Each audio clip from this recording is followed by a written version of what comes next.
Oke, ini adalah kemungkinan 3 chapter mendatang di Manhwa Magic Emperor. Pada chapter terbaru kali ini berakhir saat Guihu menyadari fakta bahwa dirinya sangatlah kurang jika dibandingkan dengan Zovan, dan bahkan Zovan melawannya tidak dengan serius. Adapun video spoiler minggu lalu berakhir saat Qui Gang melawan Liu Shu. Suasana arena nampak sangat gempar. Itu semua karena perlengkapan yang digunakan oleh Qui Gang. Bagaimana bisa murid luar memiliki kekayaan yang berlimpah? Sama halnya dengan Yu'er, tapi Qui Gang lebih gemilang lagi dengan 4 set harta iblis tingkat 9. Tidak ada yang tidak iri dengan apa yang dimiliki oleh Qui Gang. Bahkan Yang Mulia Shi nampak sangat bingung bagaimana cara mendapatkan kekayaan yang berlebih di sekte luar. Ia pun menatap ke arah pimpinan Xie Wuye dengan tatapan curiga. Apakah pimpinan sekte telah merencanakannya dari dahulu, tapi harga yang harus ia bayar terlalu mahal? Jadi apakah ia melakukan penyelundupan ataupun korupsi? Xie Wuye yang menyadari tatapan curiga dari Yang Mulia Shi langsung membantahnya, karena bahkan dirinya sendiri tidak mengetahui apa yang terjadi di sekte luar. Tapi sebenarnya ia juga tahu bahwa dalang di balik itu semua adalah Zovan. Tapi pertanyaannya, bagaimana bisa ia menjadi begitu kaya hanya dalam 2 tahun saja? Dan akhirnya ia juga paham kenapa Yang Mulia pertama memiliki rencana tersendiri kepada Zovan di kantor tenaga kerja.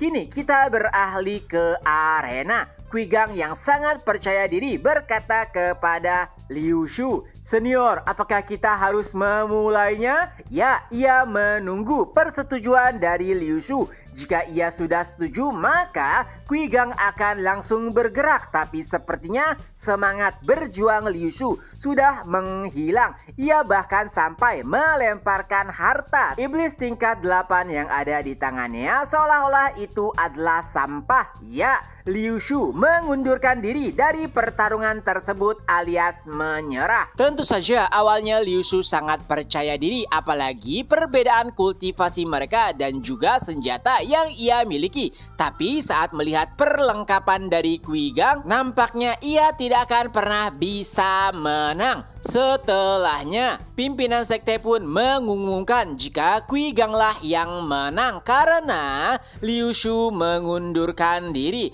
Setelahnya pimpinan sekte langsung bertanya siapakah penatua atau yang mulia yang ingin ia jadikan master. Dan seperti yang dilakukan oleh Yu'er, Qui Gang menolak tawaran tersebut. Ia berkata bahwa dirinya telah memiliki master di kantor tenaga kerja. Jadi izinkan saja dirinya untuk kembali kepada masternya. Dan Xie Wuye langsung menyetujui hal tersebut. Ia juga berpesan kepada Qui Gang agar masternya yang baik hati itu juga memberikan harta iblis 1 set seperti apa yang ia berikan kepada murid-muridnya. Setelah itu Xie Wuye pun meninggalkan tempatnya. Tentu saja para yang mulia dan penatua nampak sangat kecewa. Dan sebelum pimpinan sekte benar-benar pergi, Yang Mulia Shi pun menghentikannya. Ia bertanya, "Jadi bagaimana dengan para elit?" Dan Xie Wuye nampak kesal. "Para elit pantatmu, apakah mereka semua layak disebut para elit?" Dan pimpinan sekte juga tidak mengindahkan apabila akan ada pertarungan lainnya. Ia bahkan menganggap para orang di tenaga kerja lebih cocok sebagai para elit. Dan itu benar-benar membuat Yang Mulia Shi terpukul. Di sisi lain, Qui Lang nampak sangat bangga dengan anaknya. Akhirnya ia tahu kenapa 4 kurcaci gila sangat loyal dan juga setia kepada Zovan. Ya, siapa yang tidak setia jika master mereka bisa memberikan sesuatu yang bahkan tidak akan bisa diberikan oleh sekte. Setelah pertarungan berakhir, Qui Gang pun meninggalkan arena dengan penuh percaya diri. Adapun para penonton, mereka hanya bisa menatap Qui Gang dengan tatapan iri. Dan tentu saja setiap orang masih bertanya-tanya, siapakah seseorang yang berada di kantor tenaga kerja yang memiliki kekayaan berlimpah, yang mana bahkan pimpinan sekte sampai meminta harta iblis kepada orang tersebut. Beberapa saat setelahnya, Qui Gang pun menceritakan segala hal kepada Zovan, dan tentunya itu membuat Zovan terkejut kenapa Xie Wuye tiba-tiba mengungkapkan jati dirinya, padahal hanya beberapa langkah lagi untuk membuat orang-orang dari sekte dalam terpuruk. Tentu saja ada banyak pertanyaan, tapi yang paling penting kenapa tiba-tiba Xie Wuye mengubah langkahnya dan tiba-tiba terdengar sebuah jawaban. Itulah kenapa.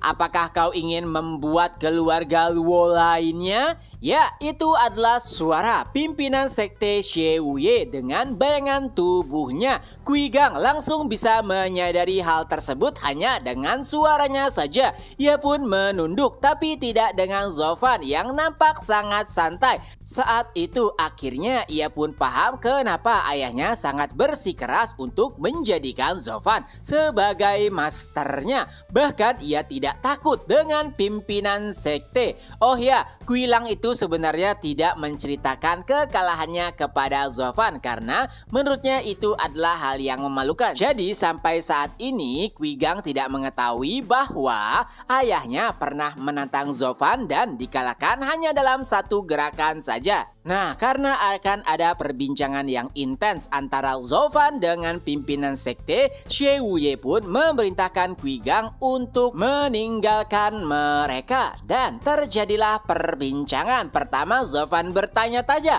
apa maksudnya mendirikan keluarga Luo di dalam sekte? Lalu Xie Wuye pun mulai menjelaskan beberapa hal seperti alasan Zovan melatih orang-orang untuk menundukkan sekte dalam, dan tidak hanya itu, sepertinya akan terjadi kegemparan karena apa yang dilakukan oleh Zovan. Oleh sebab itulah Xie Wuye memiliki sebuah ide agar mengumpulkan elit tandingan di kantor pekerja. Tentu saja awalnya Zovan menolak. Untuk apa ia melakukannya? Karena itu tidak ada gunanya bagi Zovan sendiri, dan padahal hanya butuh 2 pertandingan lagi untuk meruntuhkan sekte dalam dan menggerogoti para elit mereka. Tapi Xie Wuye menolak rencana tersebut dan lebih memilih untuk membangun para elit di dalam serikat pekerja. Tentunya Zovan tidak terlalu senang dengan rencana tersebut, tapi taruhlah jika Zovan setuju, pertanyaannya terlalu banyak sumber daya yang dibutuhkan,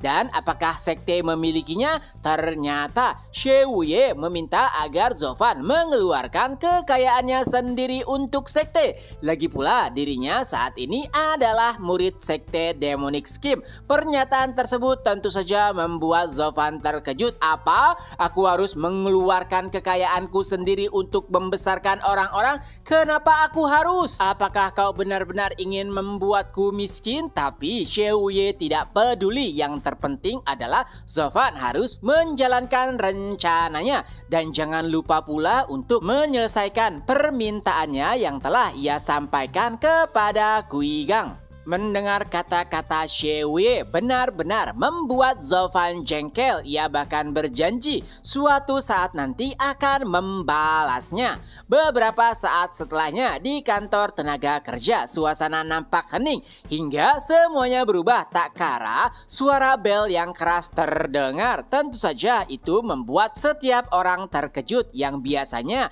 membunyikan bel adalah Qui Lang ataupun Yuling, dan mereka sudah pindah ke murid dalam. Jadi siapakah yang membunyikan bel? Ternyata itu adalah Pak Tua Yuan. Saat setiap orang berkumpul, mereka bertanya-tanya apa tujuan Pak Tua Yuan mengumpulkan mereka.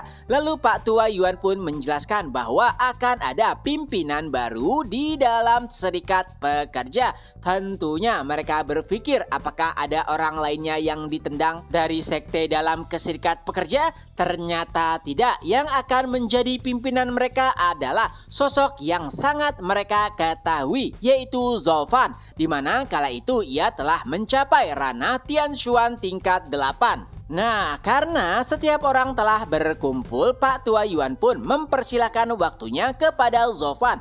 Lalu ia pun mulai berpidato, yang intinya Zovan membawakan dua kabar. Satu kabar baik, satu kabar buruk. Kabar buruknya adalah ketenangan mereka akan segera berakhir karena Zovan berkata mereka harus membayar waktu 6 bulan yang telah mereka lalui dengan sangat tenang. Ya, tentunya setiap orang takut apakah Zovan akan lebih kejam dibandingkan dengan Quilang dan juga Yuling. Tapi untungnya Zovan berkata, kalian tidak perlu khawatir karena aku tidak seburuk Quilang dan juga Yuling. Dan kabar baiknya adalah Zovan akan membuat kelompok elit sendiri di dalam serikat pekerja dan Zovan akan membantu setiap orang. Tentu saja itu membuat setiap orang terkejut. Apa? Membuat elit di sini di kantor serikat pekerja? Tentunya setiap orang tahu bahwa kantor pekerja adalah tempat terendah di sekte. Jadi bagaimana bisa melahirkan elit di dalam serikat pekerja?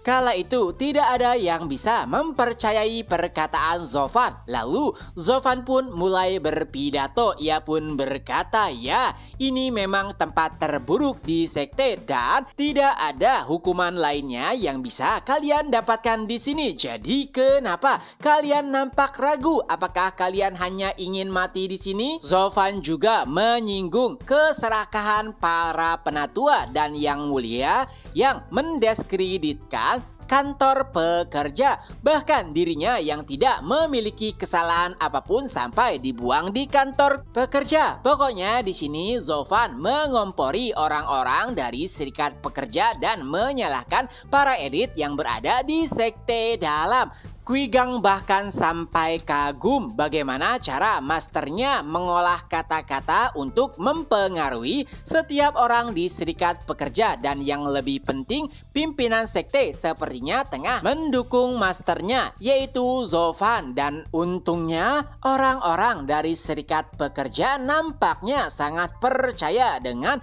pidato tersebut. Semangat mereka mulai membara dan berniat untuk membalas dendam karena jika mereka benar-benar bisa menjadi elit, pastinya mereka tidak akan malu untuk mengungkapkan jati dirinya yang hanya berasal dari kantor tenaga kerja. Zovan juga berjanji bahwa ia tidak akan pernah meninggalkan kantor pekerja. Pak Tua Yuan juga bahkan sampai mengagumi pidato Zovan. Jika Quilang dan juga Yuling bisa membuat orang-orang patuh, tapi ada kebencian di wajah setiap orang. Berbeda dengan Zovan, ia bisa membuat setiap orang mendukungnya tanpa adanya tekanan dan juga paksaan. Tapi suasana langsung berubah tak kalah seseorang berkata, elit apanya? Bagaimana kita bisa berkembang jika tidak ada sumber daya yang masuk?